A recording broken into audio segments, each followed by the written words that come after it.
Welcome to the Lake Forest Podcast, a podcast about the lovely city of Lake Forest, featuring topics like local news, sports, music, people, food, and mayoral elections. My name is Pete. I'm joined with the voice of Lake Forest High School basketball, football, lacrosse, chess team, Skoo. Woo, woo, woo. The Lake Forest Podcast is supported by viewers, listeners, and businesses just like you.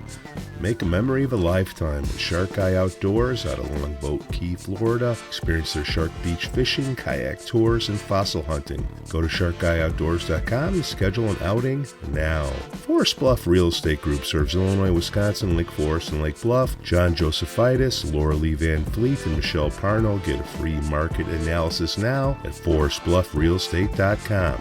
For the best cannabis in the world, look no further than Iliad Epic Grow. They're a cannabis cultivation center owned by Lake Bluff's own Rich Ruzich. They focus on hard-to-find small batch products that will delight both the occasional user and ganjier. When visiting Michigan, ask for it by name. Epic Products, exceptional process, Iliad Epic Grow. For more information, email info@iliadgrow.com. Havey Communications has been helping first responders arrive safely since 1983. It's owned by Lake Forest-owned Mike Havey. Check them out at haveycommunications.com. Paul Hammond, candidate for Lake Forest Mayor, April 4th, 2023. He's a lifetime resident of Lake Forest, licensed professional engineer in Illinois, registered energy professional in Chicago, Purdue Electrical Engineering graduate, BSEE 1979, commodity trader for over 40 years. He's running on the issues of stopping the plastic grass in Lake Forest parks, because every 10 years a plastic field needs to be replaced because of deterioration and wear. Email paul.hammond.pe@gmail.com. We'd also like to say that we're thankful for our patron supporters.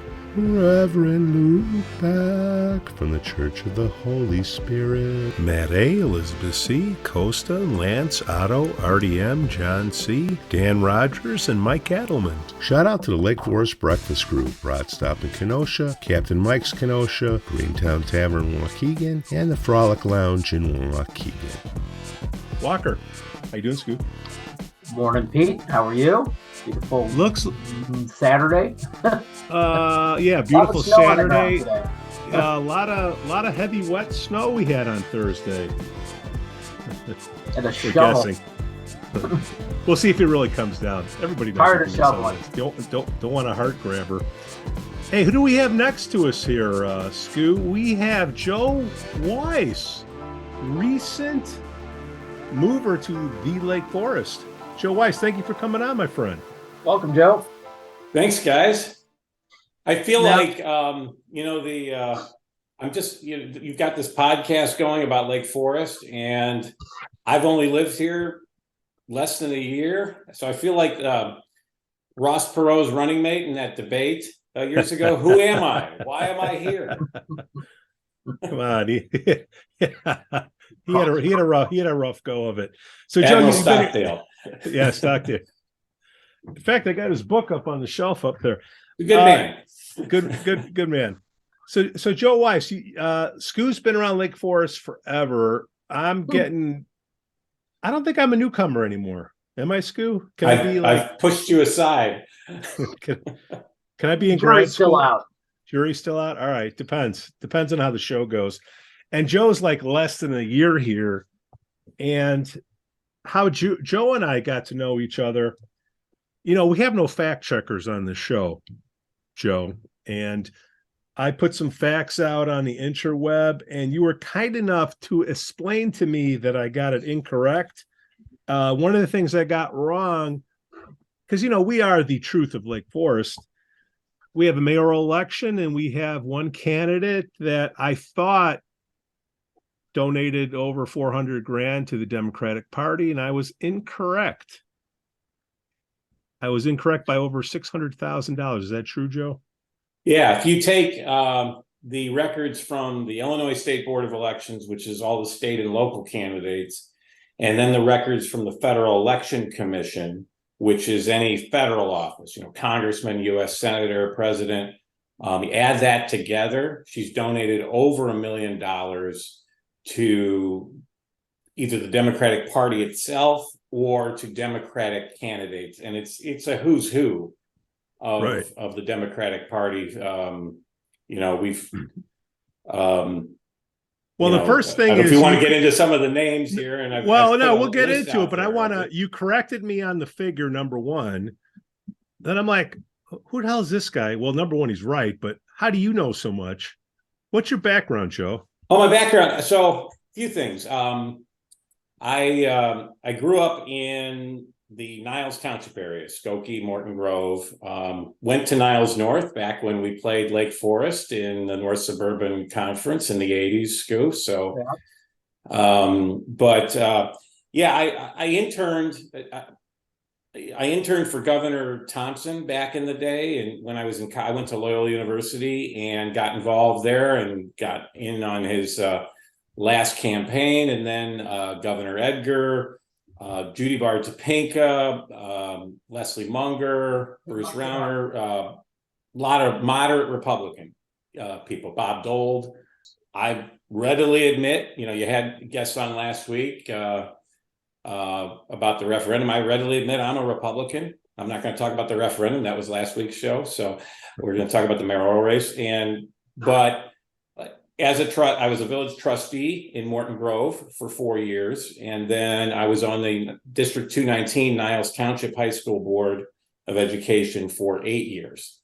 So I've been involved both as a candidate and an office holder, as well as in the political campaigns and in public policy with, Comptroller Munger, Comptroller Topinka before she passed away, the governors that I mentioned as well. So, I followed this stuff, and I knew right away. I mean, and there's no trade secret here. Anyone can go to the Federal Election Commission website and look up campaign donations. You can go to the State Board of Election website and look up the state and local. There are a few websites out there like Open Secrets that then kind of try and put the two together, but I like to go to the original source on it. And so that's where I got the information. And it blew me away seeing how, someone saying they're running for mayor as a nonpartisan, as an independent, that they'll be bipartisan when they're mayor. And if they gave over $1 million to one party. To be fair, I think she's taken the nonpartisan out of her material. Well, I think we kind of call her on that. Look, when I was a trustee in Morton Grove way back in 99 to 03, our mayor at the time, Dan Scanlon, late great Dan Scanlon, was a Democrat. Okay, and we didn't call it the caucus. We had a thing called the Action Party, which they made it a kind of an informal, unwritten rule that they'd have people from both parties involved. They didn't want to get too partisan. I worked great with Dan. He and I'd like to think he worked well with me. So he, so I don't have a problem with. I'm not against Democrats. I'm a very moderate Republican. You heard the names that I mentioned of the people I've worked for. These are people that did very well in Lake Forest when they were on the ballot. So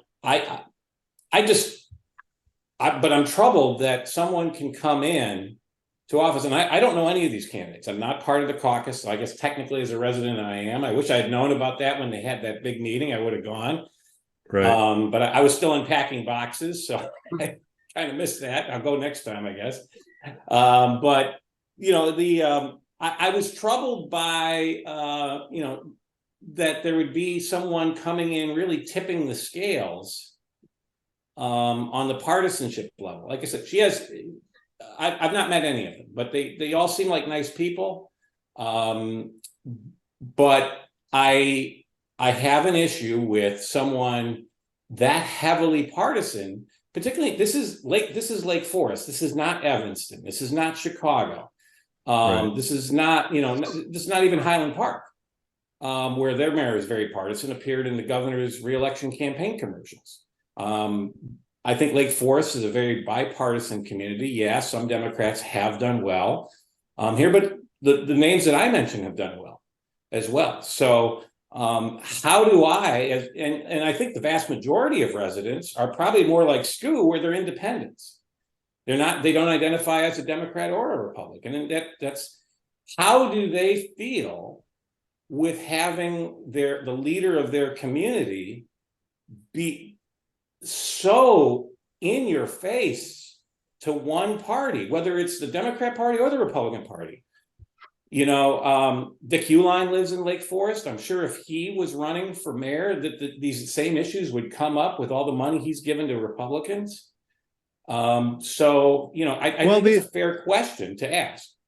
Well, people are afraid to ask because nobody wants to make waves. So people just, you know, there's fear, uncertainty, and doubt from both sides. And from somebody giving $1 million, let's just say a good chunk went to Kim Foxx, who Prue Beidler's daughter-in-law had a job working for, you know, whatever.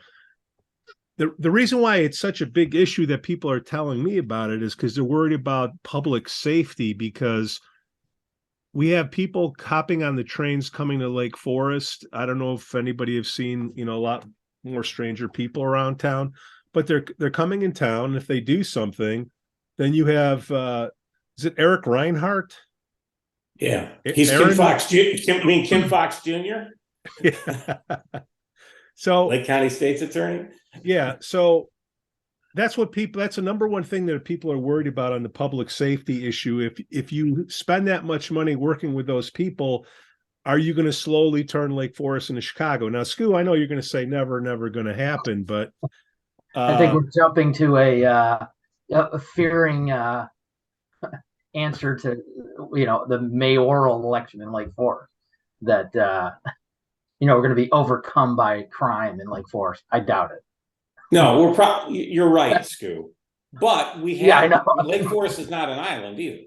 No, there was just a carjacking. And, you know, people have been coming up, you know, for the last X amount of years, stealing cars and all that. That's a whole, you know, rampant on the North Shore, not just Lake Forest. Sure. You know, so I guess, you know. Well, people is it still going to happen? I mean, there was just a carjacking in Libertyville, right? Not too long ago, and that could very easily happen, unfortunately, in our community. I mean, and I think the concern, you know, again, I talked about the overwhelming partisanship, but the Kim Foxx donations, where she gave a total of about almost around $15,000 to Kim Foxx. She's literally the only resident of Lake Forest to have given money to Kim Foxx's campaign, who's the Cook County State's attorney, and we're here in Lake County. It begged the question why, but now I think we're getting to know why. But she gave money both to Kim Foxx's election in 2016, as well as Kim Foxx's re-election in 2020. So I know there's been some people out there online saying, oh, I talked to Prue about this, and she was disappointed in Kim. She thought Kim Foxx would reduce crime, and she's been very disappointed in her. Well, she's afraid of her kids in the city. Public safety. All the bad stuff about Kim Foxx came out before her re-election. You know, she was elected in 2016, basically against Anita Alvarez, because of the Laquan McDonald shooting, and how that was handled by the state's attorney's office. But then, you know, so Foxx gets in there and is just an absolute disaster as state's attorney, and only got reelected because she had a D next to her name. And many Democrats refused to endorse her when she ran for reelection. If it hadn't been that presidential election with the whole, you know, Biden-Trump battle on the top of the ballot, she might have lost. If it had been just, you know, if the election had been about Kim Foxx and her opponent in 2020, she might have lost. She did 20 points worse than all the other Cook County Democrats. But back to Lake Forest here, she's, you know, if you talk to any law enforcement officer, I don't have friends in the Lake Forest Police Department, but I have friends in several other police departments, including Chicago, and you're not going to find you'd be hard pressed to find a police officer that likes Kim Foxx or thinks it's, you know, has any respect for Kim Foxx, because they don't feel she respects them. Suddenly you've got a mayor, you know, and I understand that the mayor's role is different than the mayor in other cities. It's rather limited, though she doesn't seem to portray that in her campaign ads. She's going to do all these things for Lake Forest, but when you call her on something like this, they're like, oh, well, the mayor has nothing to do with that. Well, she's trying to have it both ways. But how are the men and women of the Lake Forest Police going to feel if the leader of their community supported the election and re-election of Kim Foxx, who is one of the most disliked people by law enforcement today, and understandably so. So, I mean, and now it's come out. I think you're going to have. The mayor has no power over crime prevention or anything in Lake Forest. Let's again, right. Let's separate out. Kind of like we were doing last week, kind of bringing other communities into Lake Forest and saying this is how it should be. Well, I mean, she doesn't have any power. If she were to even win, there's no power in the mayor's office except for PR, as well as running the city council meeting and casting a vote on a tie. Right, when there's a tie. But you're right. You're absolutely right, Skoo. But the mayor of Highland Park doesn't have any power either. But Nancy Rotering has turned that into a very partisan job. And actually, technically, the mayor of Chicago doesn't. I mean, the mayor of Chicago has more power than the mayor of Lake Forest, no question. But the mayor of Chicago can't do anything unless the city council does it. That said, the mayor, whoever it is, by virtue of their prominence, has the ability to say things. And Prue Beidler herself, in her campaign ads, talks about how she's going to bring this to Lake Forest and do that for Lake Forest and all that. So, but then when these issues come up and you call her on it, her or her supporters say, "Oh, well, the mayor has nothing to do with that." So she's trying to have it both ways. She's trying to say, "I'm running for mayor," and she's spending $100,000 of her own money for an office that has no power, as you just said, or little power. I want to get to that. But then she's promising the moon and the sun to everyone. Yeah. Skoo, correct me. The only thing that Prue or Randy could do is, if they wanted to, is reject all the people that they don't like that the caucus puts in front of them. Is that correct? So they could populate boards and commissions with people that they want. So if that would happen, let's just say you populated, worst case scenario, all Democrat or whatever, there could be some policy changes, don't you think? No. I mean, again, we kind of jump from what's going on to like, oh my God, the world's going to end if Prue Beidler's mayor. And it's not. I mean, the uniqueness about Lake Forest is that it runs on a caucus system, different from Highland Park, different from Chicago, different. And, the nice thing about it is this caucus, it has its warts like everything, but support, and they populate these boards and commissions, and we elect, the representation, the 4 wards, the people in there to represent the community when they're interviewing and all this. So yeah, there is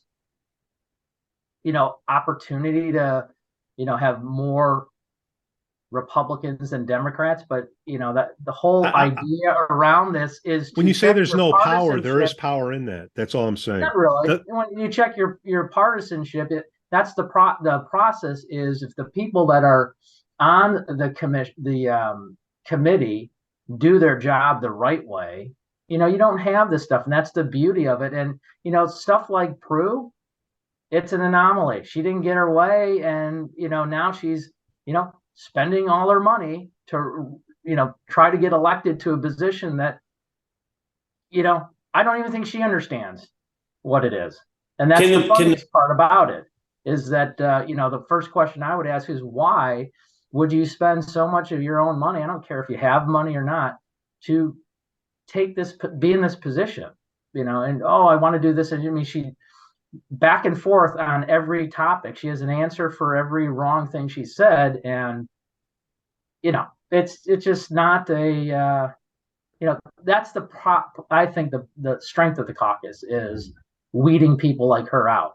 And you know what? Weed her out to run against. And, well, unfortunately, they weeded Cathy Waldeck out for Prue. Joe, you're going to say something? Everyone has their warts, Pete. You know that more than anyone. I get what it. Happens? So I had someone contact me about saying, and again, I'm new to all this, so Skoo, you're the best expert here. But someone said to me that if they've heard from several council members that if Prue gets on, gets elected, that they're going to resign, and then Prue is going to appoint the new council. I don't know. Is that? No, that's all, yeah.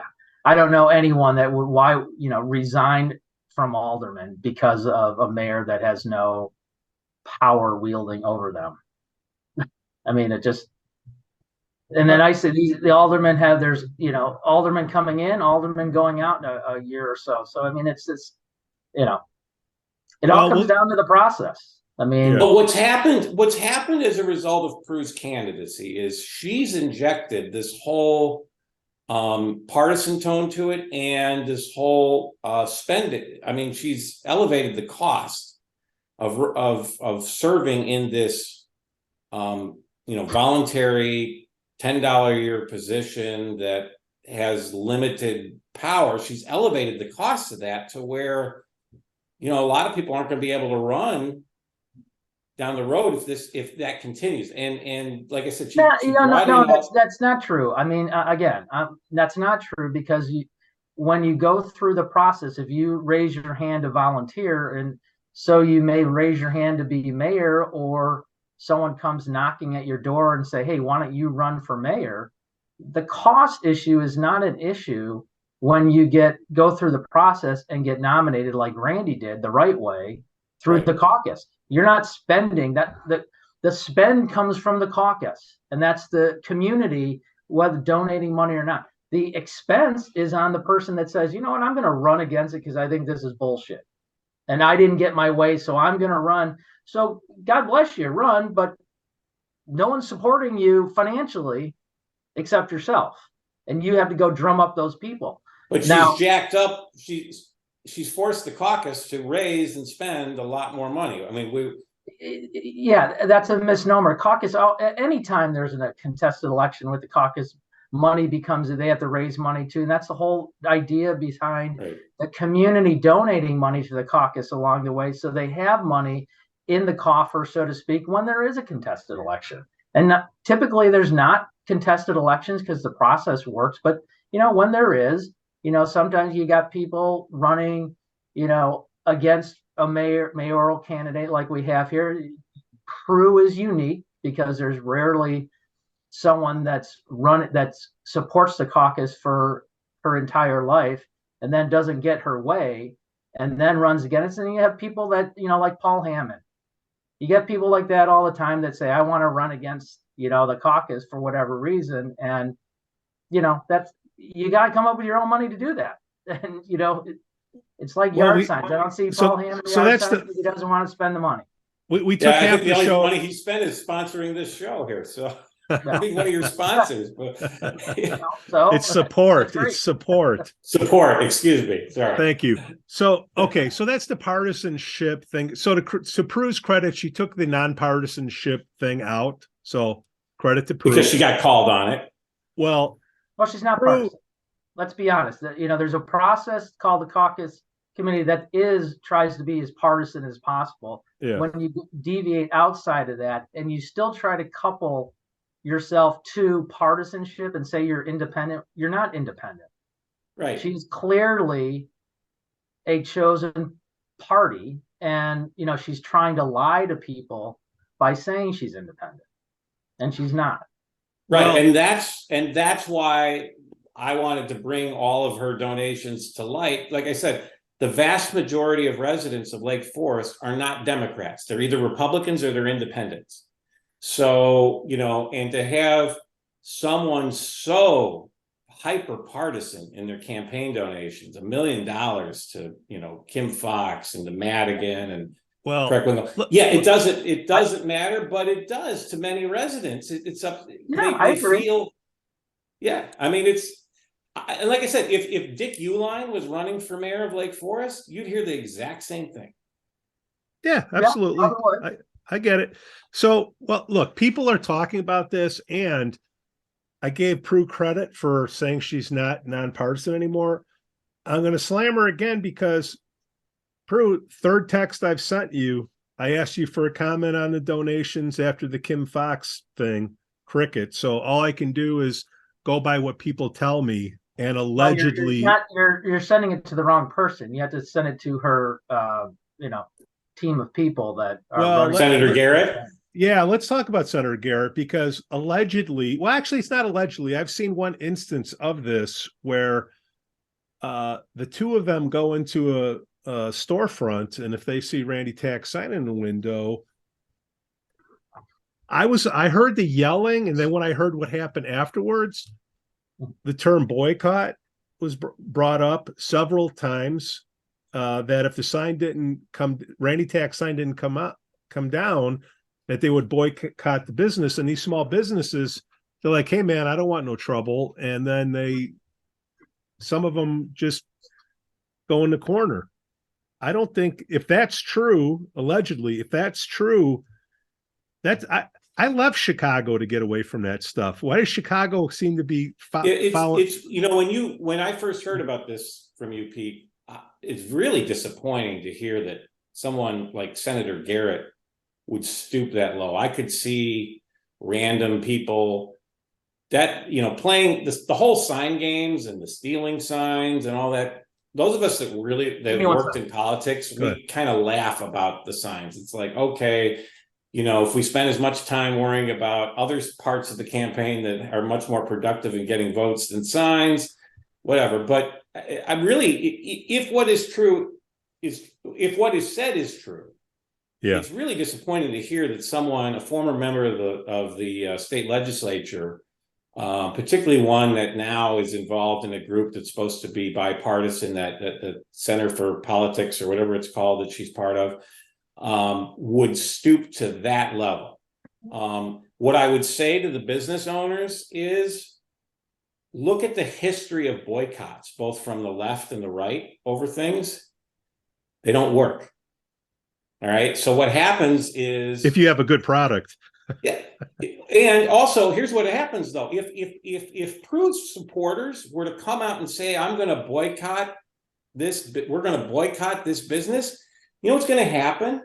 Randy Tack supporters are going to patronize that business like there's no tomorrow. It's like when they boycotted Chick-fil-A, or when the conservatives boycotted Starbucks. It doesn't work.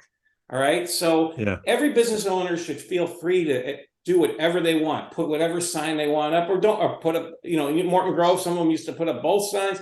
Some of them put up none, whatever. But people shouldn't feel intimidated. And if it's true that Senator Garrett is doing that, it's very disappointing, number one.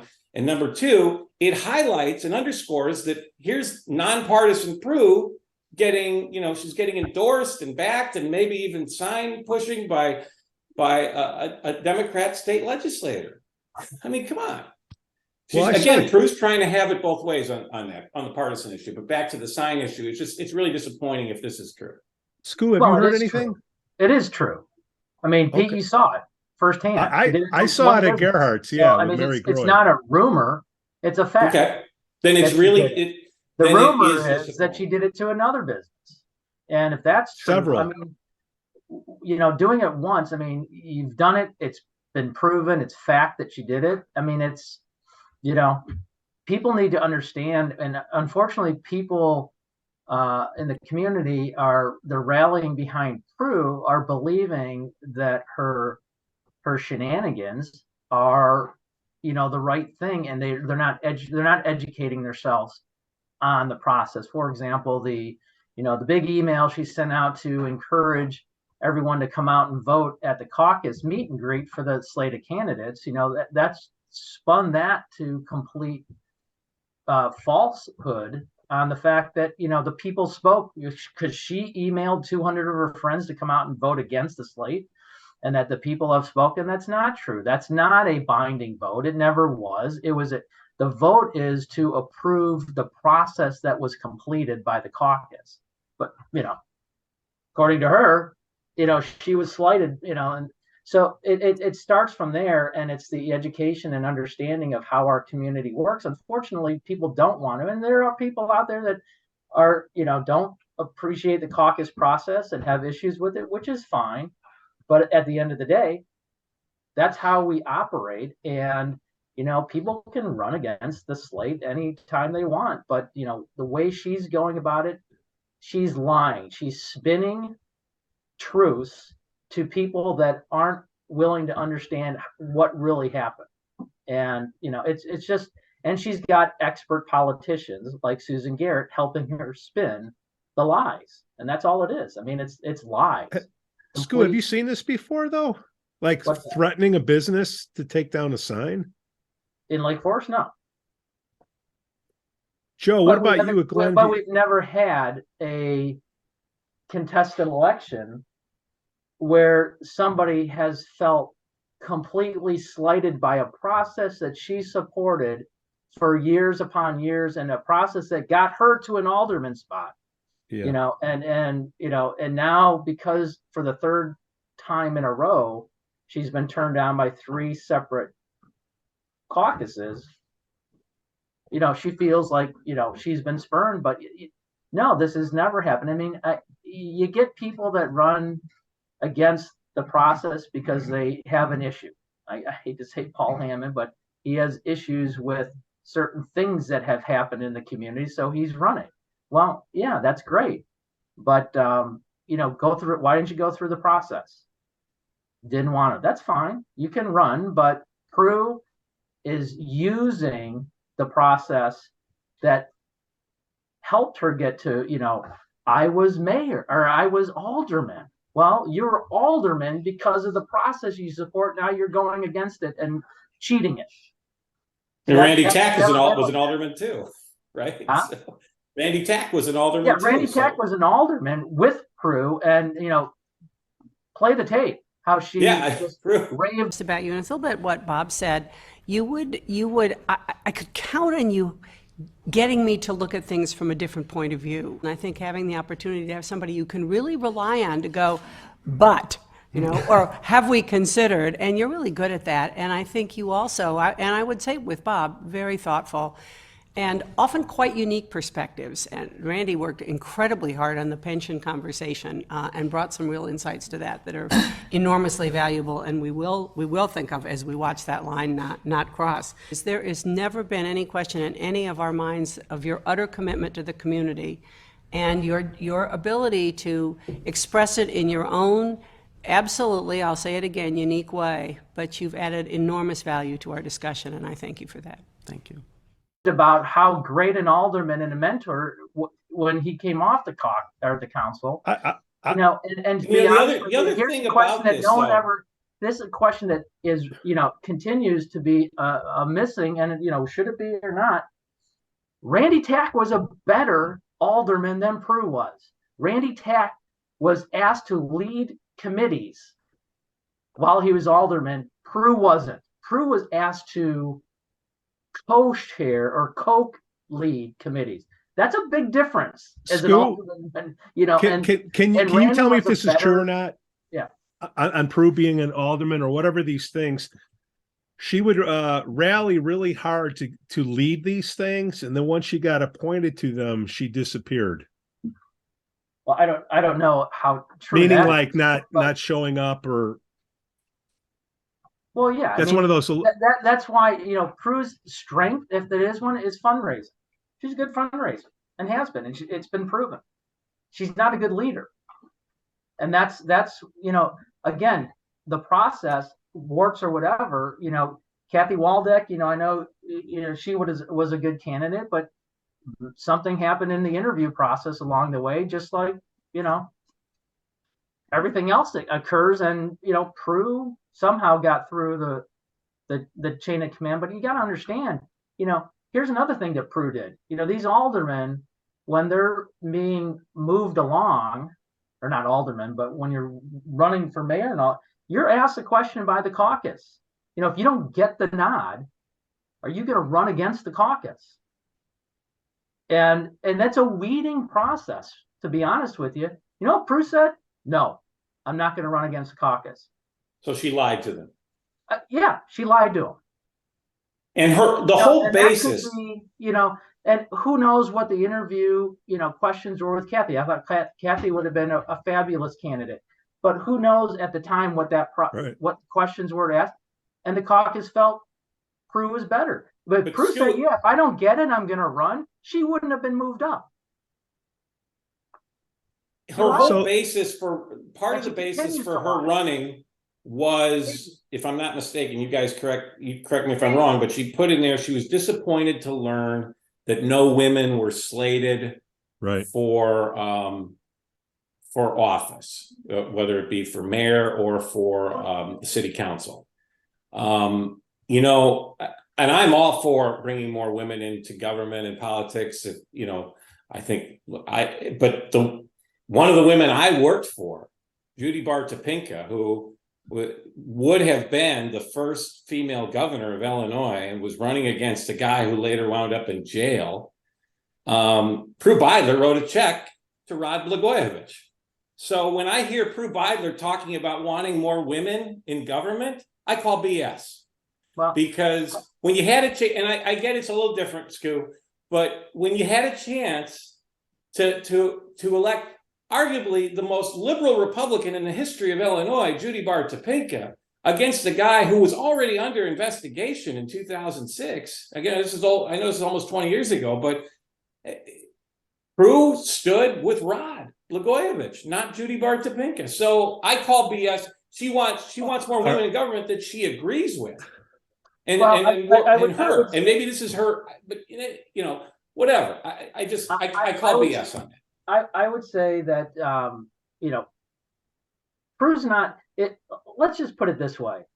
I mean, and I've said this. I've liked Prue. I've worked with her, lovely lady, and all that. But she could not successfully run for mayor on her own without her handlers.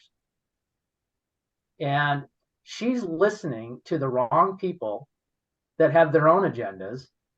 And, you know, that's kind of the definition of a leader, I think, is that if you can't, you know, speak for yourself, she's not speaking for herself, because if she was, you know, I think her biggest struggle is she wholeheartedly supports the caucus process.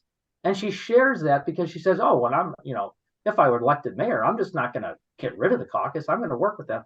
She wholeheartedly believes in it, but she's got people surrounding her that, number one, feel the caucus slighted them in some way. Or number two, a politician, ex-politician who seemingly, it seems like, wants to be back in the game. And, you know, is taking a stance like the woman issue, which it shouldn't be. There should be no gender specific. It's like the best qualified person. And the beauty about the caucus is it does take out, is it a man or a woman? It's the best person. That's why you have everyone interview and ask questions. And, you know, the best person comes out. And guess what? This round, Randy was the best person they felt could run as mayor.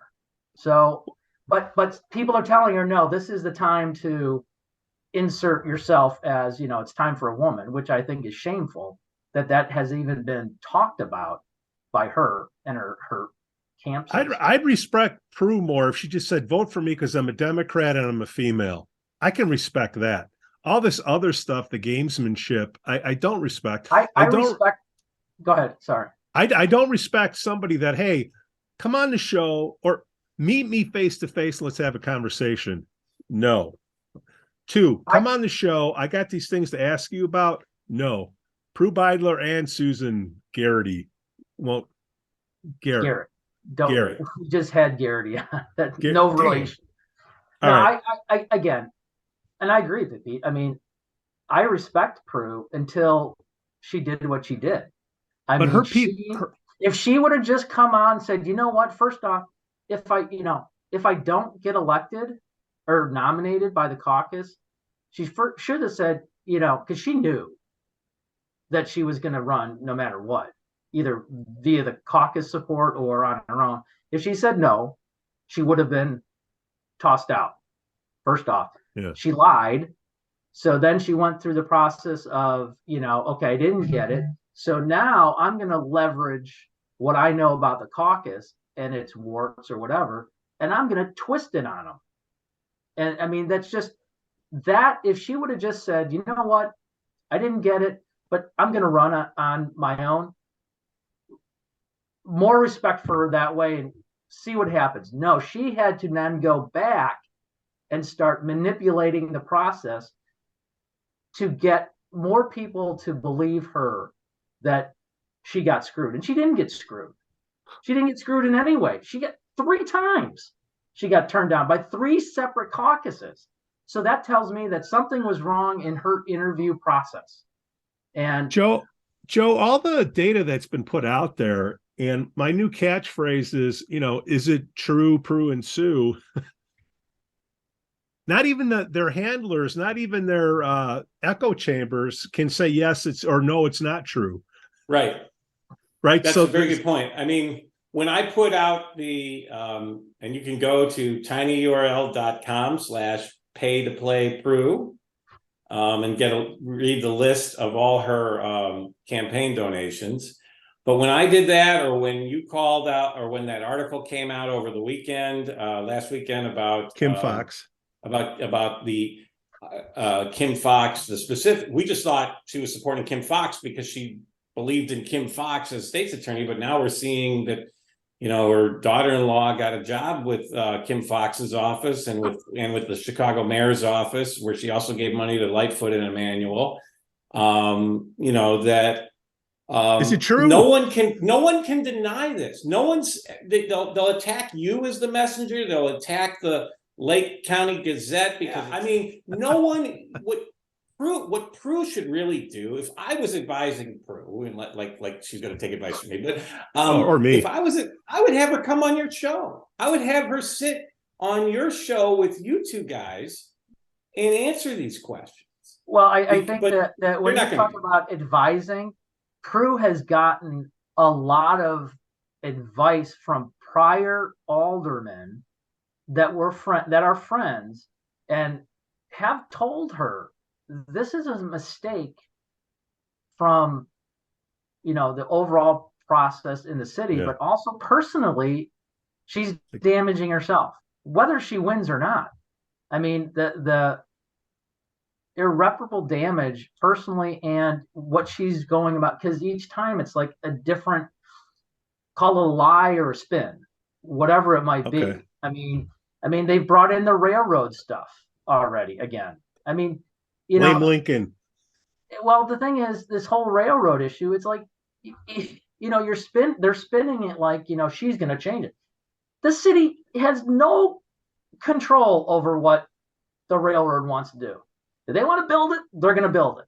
And they keep spinning like, we're going to change it. We're going to, Well, she gave so much money to Jan Schakowsky and Brad Schneider that maybe she can just call them up and have them. But they're not going to be able to do anything if the railroad decides to do what they want to do. They're doing it, whether Glenview or all the And I lived in I used to live in Glenview when that last railroad debate occurred, and I appreciated what Randy Tack said on your show about how Glenview spent all this money on consultants and lobbyists, and they paid for yard signs that people were putting in their house. And I'm like, the railroad company's going to drive by all these houses and care about these yard signs? I don't think so.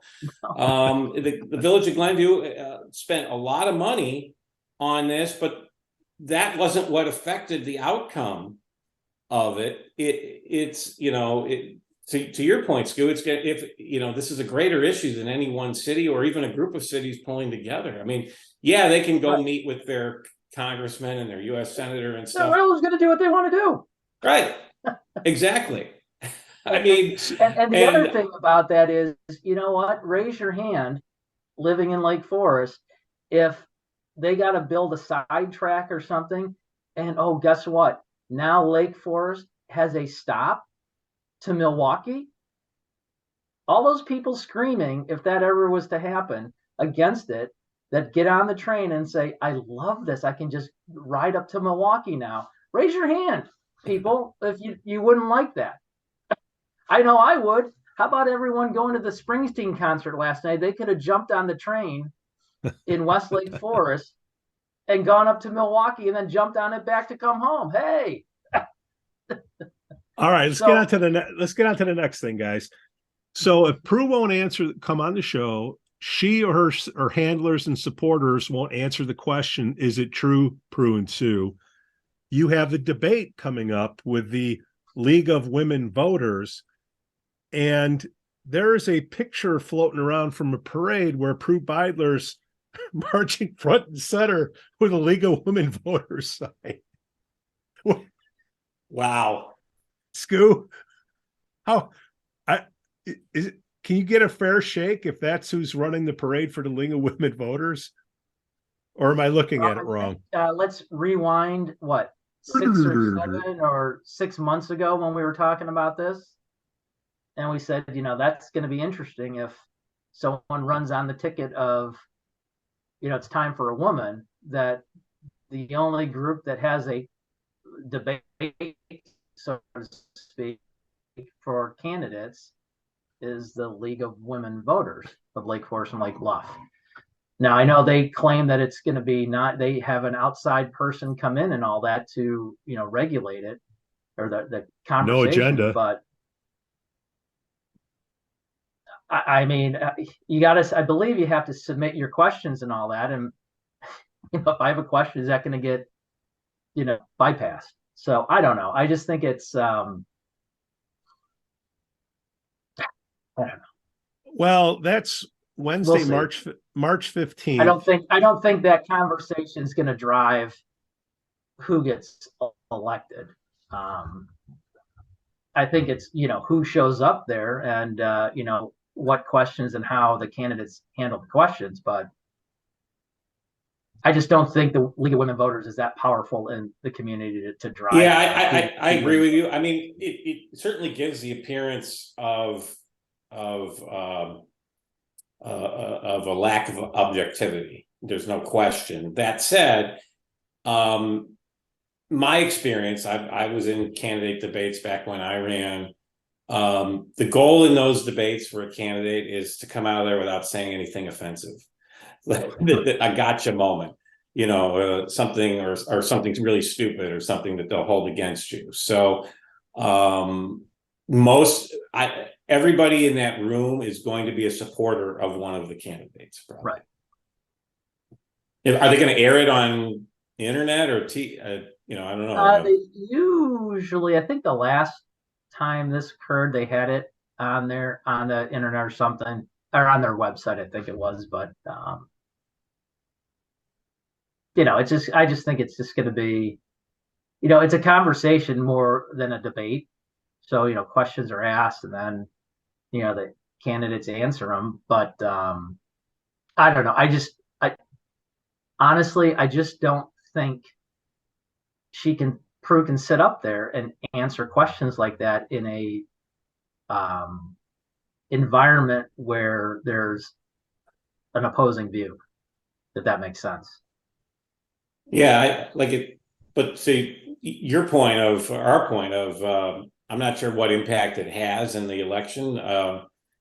These aren't, it's not like a presidential debate where every TV station breaks into prime time to cover it live and everything. So it's good that they're having it. I'm glad that it's happening. I wish that the League of Women Voters didn't have this shadow cast over them by the fact that Prue marched in their float or whatever that picture is. But and maybe there'll be some undecided voters with some legitimate issue questions. Though again, if the mayor doesn't do anything, then what are the questions you want to ask him? Right? Well, I mean, there's questions on, like, example is the railroad, is to answer questions on how he envisions how the city is going to work, either way on it. I mean, it's not like, I'm going to invoke martial law and like, I mean, no, I mean, it's the council, decides they guide the council and work with the city and get to shake hands with other mayors and take pictures and all that. But, I mean, there are some duties they do, but again, it's not like it's, going to change the world. But you use the key word there, envisions. And the mayor, Prue is trying to have it both ways. Like, right. That she wants to tell you what she envisions on certain issues, But then when we bring up these other issues, oh, well, the mayor has no control over it. Yeah, like here's an example. She envisions more of a better way to development occurs in Lake Forest. Okay, that's great. But I guess here's the question is when these boards and commissions decide, the building review board or plan commission or the historical preservation commission decide on something, and it goes to city council for a vote, if 5 people or 4 vote for it on the council, she's not involved in it. So it's, how are you going to do your better development when you don't really have a say in it? And I guess, back to you, Pete, is like, oh, she's going to deny every. Well, like Walden, she's saying, I'm going to stick up for the historic district. And she, 10 years ago, she tried to, right? And then I guess, to get to your, she's going to populate, boards and commissions with who she wants. She can do that. But again, I mean, here's kind of the rub is someone gets moved up to the mayor for appointment. The mayor, it brings that to the council. I'm bringing Pete Jansons up for the Historical Preservation Commission, and then the council votes to approve it.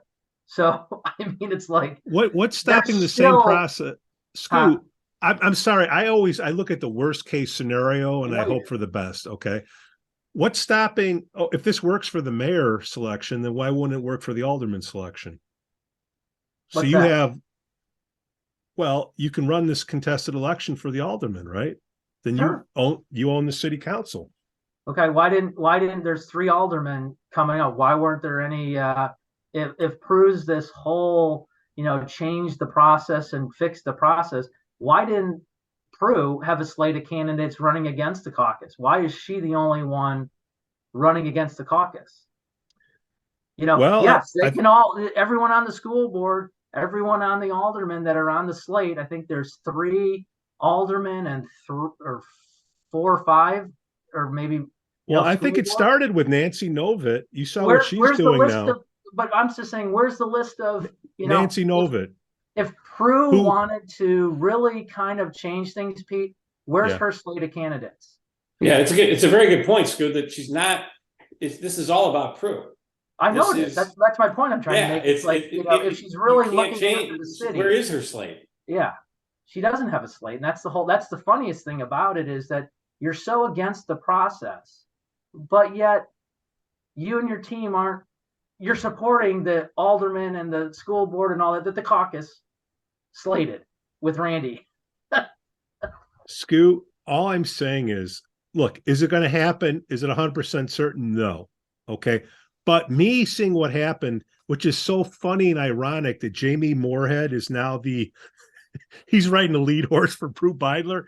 He's the one that got screwed over by Nancy Novitt for alderman.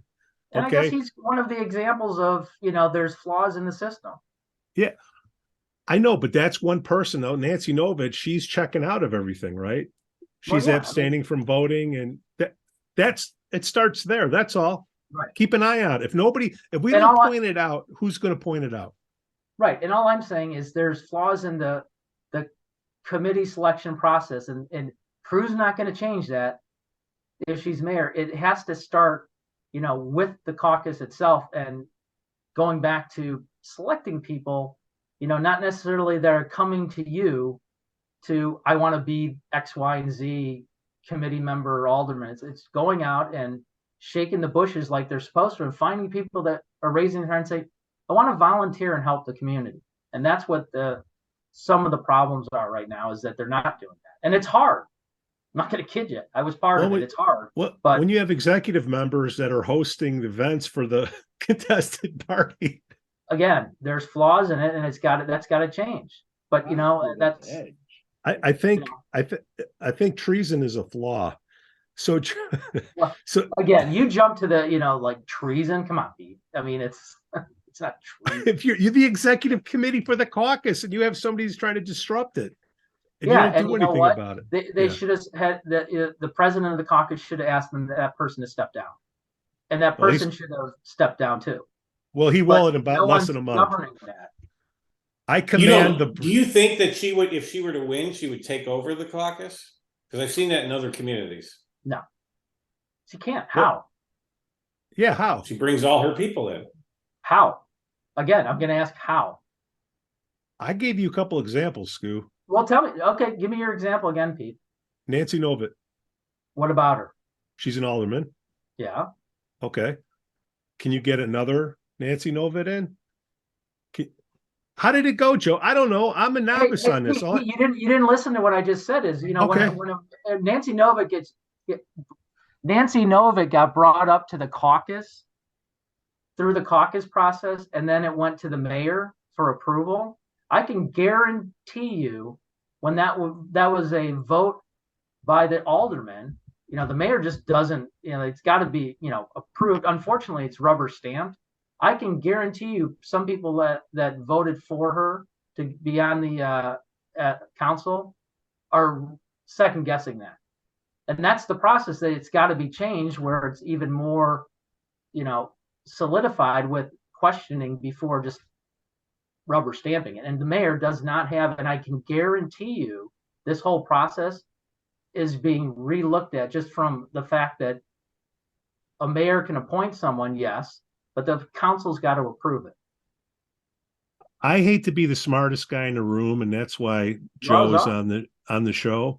What should we look out for? What have you seen out there? Doesn't mean it's going to happen, but people are watching this and they're trying to make an informed decision.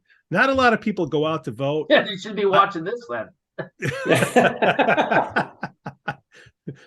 Well, some of your negative commenters there, Pete, would agree with it. No. But yeah, I think what I've been involved in local government, but I've also been involved in state government and campaigns and stuff. And I really think Lake Forest has a good thing going with. This is a great place to live. We chose to live here. A lot of people are choosing to live here, and then you got lifetimers like Skoo here. This is a great community, and the city government is run very well. Very pleased with the services. Then you have, and I like the fact that Randy is not a politician. I don't think he's given any money to any campaign other than the caucus. Again, I don't know him, but he's a surgeon during the day. I mean, so he's a citizen servant here. Who was asked to do it? Yeah, and I'm troubled by someone. Even forget the partisanship for a second, but just someone, and they have every right to do it. There's nothing illegal. It's this is America. You can do what you want, but then we have a right to object to it. I'm very troubled with someone just saying, you know what? I want to be mayor so bad, I'm going to spend $100,000, and I'm going to get a state senator to come out and endorse me. And who knows who else she's going to have? We don't know. She talks about transparency. We don't know where she's spending her money. She hasn't disclosed her expenditures to the state board of elections. We caught $300. $300. Yeah. So, but she's put in over 100. Believe me, all the mail she's put in the mailboxes and all these web ads she's doing, it's more. She spent more than $300. Well, she doesn't have to put the receipts till the day before. You say? Yeah, but if you're for transparency, why don't you be transparent and tell us right? Tell us right away what you're spending on. But here's, and you caught, in that whole thing about the railroad debate, they took an excerpt from your show and put it on a YouTube channel, and you found that the YouTube channel was hosted by a guy who's worked on Democratic political campaigns. So I'm sure he's not doing this out of the goodness of his heart. He's getting paid. That's fair. But who else has she got? Is she gonna bring in the Lake County Democratic Party to come in and walk precincts for her? I mean, where else is this going? That she's taken what should be citizen involvement, just nice local elections here in a very well run community, and blown it up with all this money and I would argue all the partisanship. And again, I would agree with you. Absolutely. But I would look at also, if I'm voting, is first off, the city is run spectacularly, not by Yes. city council, not by the mayor, but by the city staff. And working with those boards and commissions, people move here for, everything about Lake Forest, not necessarily the caucus process, but because of everything in there is because of how our government runs and operates. Yeah, And Joe, why'd you move here? You're less A than a year. variety of Why'd you- reasons. I mean, It did you was a move number of here to reasons. go, God, there's a caucus system here in That's town? right. I said, let's move to where there's a caucus. No, I had known, actually, one of my first jobs was in Lake Forest back in the 1980s. Skoo, do you remember the Haagen-Dazs ice cream shop on Sure. Deer Path? It's now the Pizza Bakery. Yeah. The owner of that one also owned the one by Niles North in Old Orchard, and he bought that one and offered us double pay to go work there. So I worked for about a year in downtown Lake Forest, and then again, Niles North used to play him. But then we had been attending church here in Lake Forest for a number of years at Christ Church, Lake Forest. You had one of our pastors on a show about a year ago. And we have actually one of our kids had more friends in Lake Forest High School than in the high school back where we lived. And just there was an opening and my wife works here in Lake County. So just there happened to be a house that someone told us about that was on the market through a realtor that we knew and a mutual friend, and all came together like, hey, let's go to Lake Forest. And been very, very happy that I learned about the Newcomers Club thanks to your show. Been to some great events as part of that. They do, I was going to tell your Tommy earlier, they do the guys do a bar meetup every month, and they rotate between Lake Forest, Lake Bluff, and Highwood. So we'll be sure to try and get their place on the Highwood rotation. What's that? Toadstools. Oh, so, but yeah, I think it's a terrific. I mean, just you should do a show, guys, on the dump and interview the guys at the dump, because that is a great service that most communities don't have, where you can just take your stuff out there and everything. But this is I thought this was the dump. Do you ever have garbage pickup twice a week in your community as well as? No, and the only other community that had it recyclables? was Skokie had twice a week, and they just got rid of it. So I think Lake Forest is the last community, and I hope it stays. I really do. Oh, it And will. back to though the mayor. I'll give you an example though. I never lived in Northbrook, but I lived next to Northbrook in Glenview, and Northbrook was, I mean, it's not Lake Forest, but Northbrook had a nonpartisan municipal government. I don't know if they called it a caucus or what, but they had a very similar setup. And gradually what started happening was the local Democratic organization there started slating people, running people, putting money behind them and stuff, to where now that whole village government is, the whole board, the mayor there are Democrats.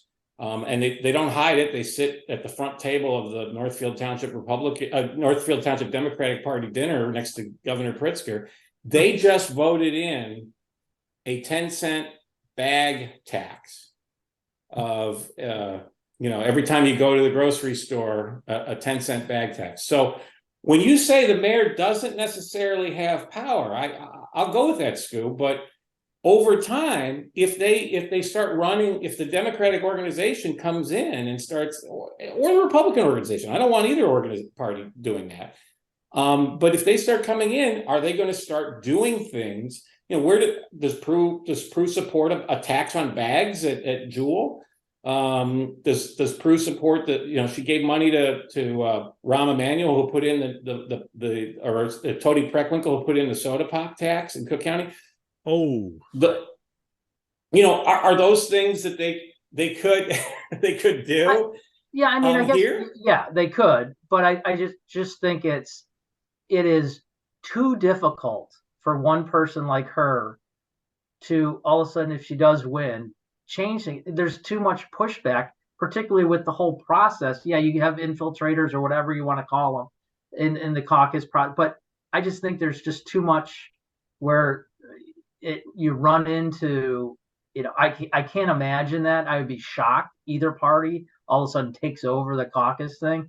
I mean, I guess I just look at it as, when I was serving, you didn't know politics, who's who, which was the beauty. I think you knew some people, but the process worked so well for 88 years because of, checking your partisanship at the door, whether you wanted to or not. But you could pull out those people that are so partisan that you're like, yeah, you don't want to be on there. But I would just say, when you're voting for this election, it's like, look at the past mayors. You're stewarding the process. You're not overtaking the process of being a mayor. You're stewarding the whole process for the city for that short time. And I would challenge you. I look at the past 10 mayors. I couldn't tell you what political party they represent. And I think that's fantastic. I mean, that's just me, but unless you're looking up each mayor, unless you're looking up each mayor and saying that. But my point is, someone that is now running that is pure partisan, which, being partisan in Lake Forest in an elected office contradicts the Lake Forest caucus process. And that could prove to be not good. But I don't think it's going to be one where someone like her, if she did win, is going to, flip everything, because she's not that smart enough to do that.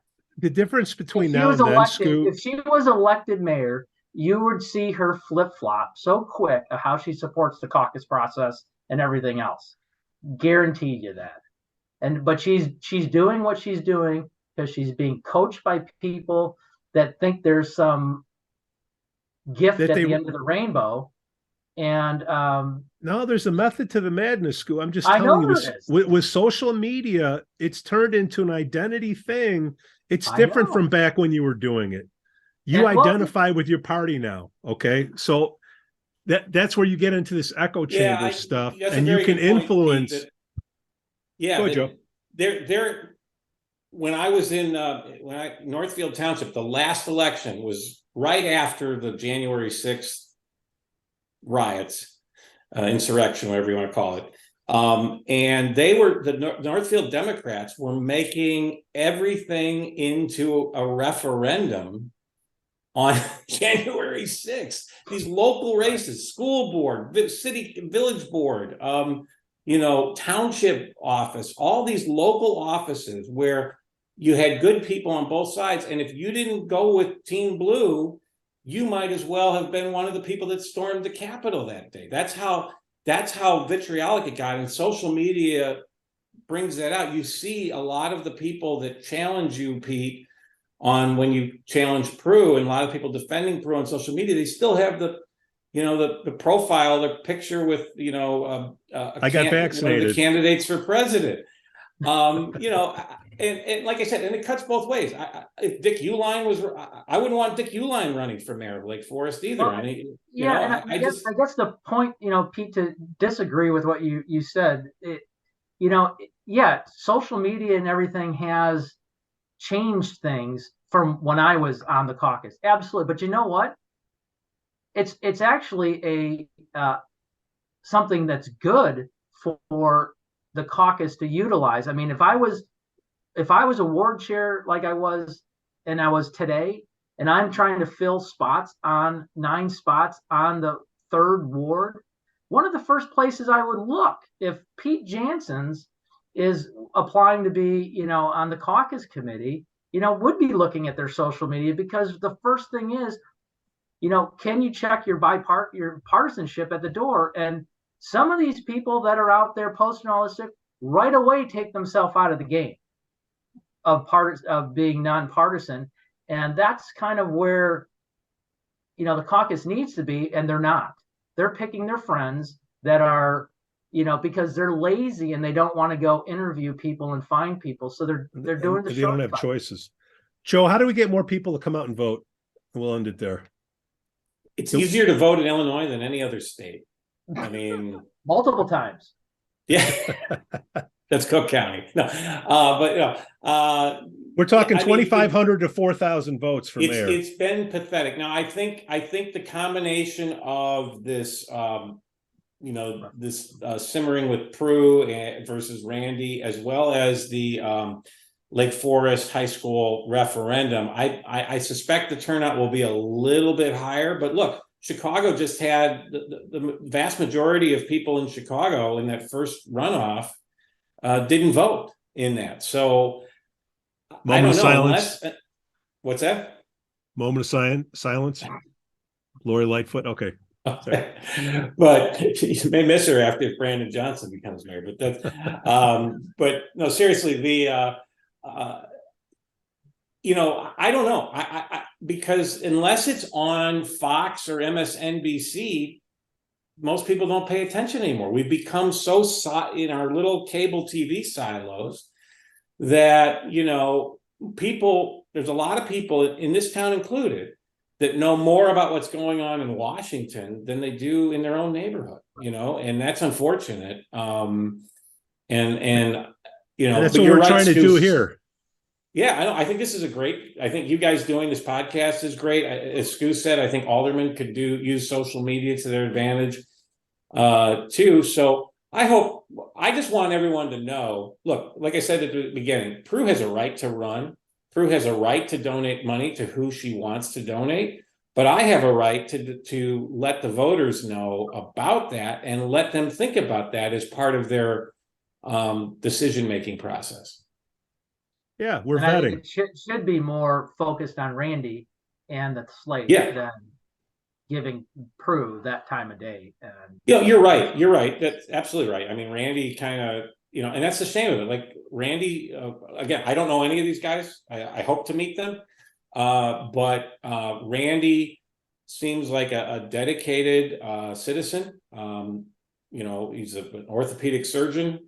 He clearly doesn't need to be doing this. I almost want to say to him, why do you want to take this beating from people online and all this, being accused of everything they're trying to accuse him of?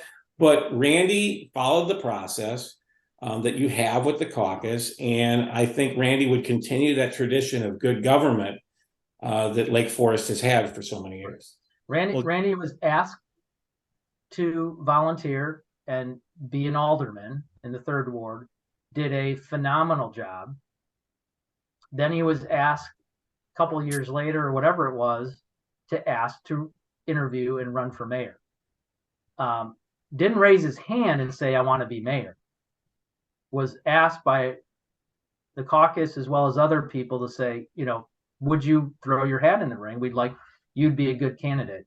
And sure enough, he was, and he is. And that's what the community has to do. This is how our process is. It's worked this way. You can vote for whoever you want. But Joe, you want to know more about Randy?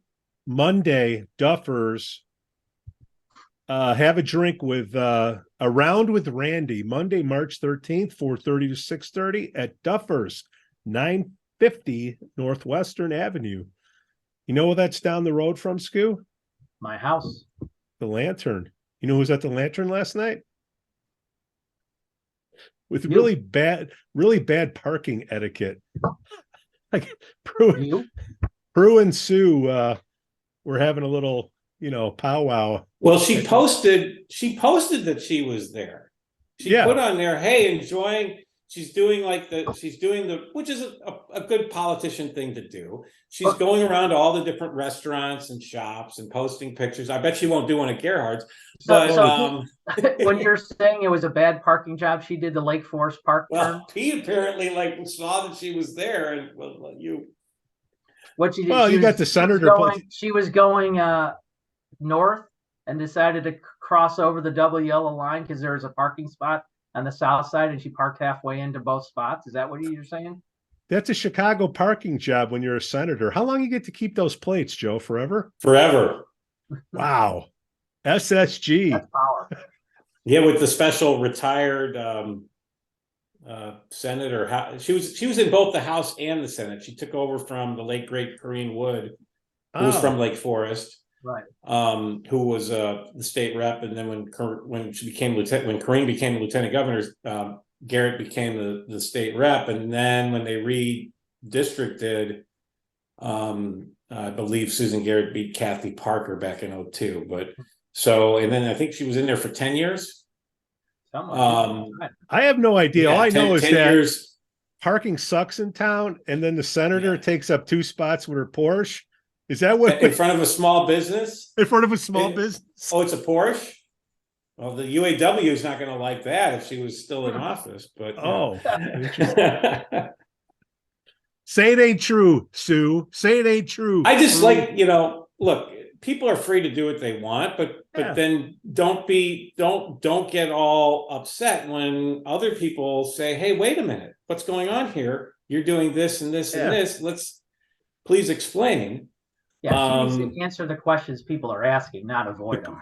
The questions Right. still stand. Here, let's just sum up with the questions. Prue, if you would come on the show right now, you already took care of number one.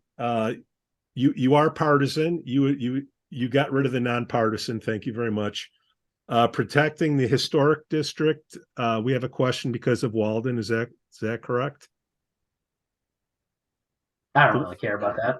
Oh, okay. Well, people that are living by the library. I want to do know care why about she subverted the process and told the caucus one thing and lied. that. Okay. And then, having Susan Garrett go up to small businesses and make the threat that they're going to get a boycott if they don't take down Randy's sign. Is it true? Yes or no? Did Susan Garrett do that? All these people that I saw it myself and other people have messaged me, but I want to hear from Prue. Did Sue do that? I'd like to hear from Sue. Sue, you do all the talking when Prue comes under fire. I was going to say, Prue's going to go, I don't know anything about that. $1 million. Susan needs to answer that. Why she feels she needs to do that. She gave, just for the record, Prue gave Susan Garrett $4,000 in campaign donations over the years. And of course, pay to play Prue. Hey, Prue, if it's not true, Sue, if it's not true, come on the show, pay your due. Like that, Skoo? Wow. Guys, great job. Joe Weiss, thank you for coming on the Lake Forest Podcast. Thank you. Thanks, Joe. Looking forward to seeing you at the Lantern. Maybe Prue and Sue will join us. Yeah, right. All right, gents, great job. See ya. All right. The Lake Forest Podcast is supported by viewers, listeners, and businesses just like you. Make a memory of a lifetime with Shark Eye Outdoors out of Longboat Key, Florida. Experience their Shark Beach fishing, kayak tours, and fossil hunting. Go to sharkeyeoutdoors.com and schedule an outing now. Forest Bluff Real Estate Group serves Illinois, Wisconsin, Lake Forest, and Lake Bluff. John Josephitis, Laura Lee Van Fleet, and Michelle Parnell get a free market analysis now at forestbluffrealestate.com. For the best cannabis in the world, look no further than Iliad Epic Grow. Their cannabis cultivation center owned by Lake Bluff's own Rich Ruzich. They focus on hard-to-find small batch products that will delight both the occasional user and ganjier. When visiting Michigan, ask for it by name. Epic Products, exceptional process, Iliad Epic Grow. For more information, email info@iliadgrow.com. Havey Communications has been helping first responders arrive safely since 1983. It's owned by Lake Forest-owned Mike Havey. Check them out at haveycommunications.com. Paul Hammond, candidate for Lake Forest Mayor, April 4th, 2023. He's a lifetime resident of Lake Forest, licensed professional engineer in Illinois, registered energy professional in Chicago, Purdue Electrical Engineering graduate, BSEE 1979, commodity trader for over 40 years. He's running on the issues of stopping the plastic grass in Lake Forest parks, because every 10 years a plastic field needs to be replaced because of deterioration and wear. Email paul.hammond.pe@gmail.com. We'd also like to say that we're thankful for our patron supporters. Reverend Luke Beck from the Church of the Holy Spirit. Matt A., Elizabeth C., Costa, Lance, Otto, RDM, John C., Dan Rogers, and Mike Adelman. Shout out to the Lake Forest Breakfast Group, Rod Stop in Kenosha, Captain Mike's Kenosha, Greentown Tavern in Waukegan, and the Frolic Lounge in Waukegan.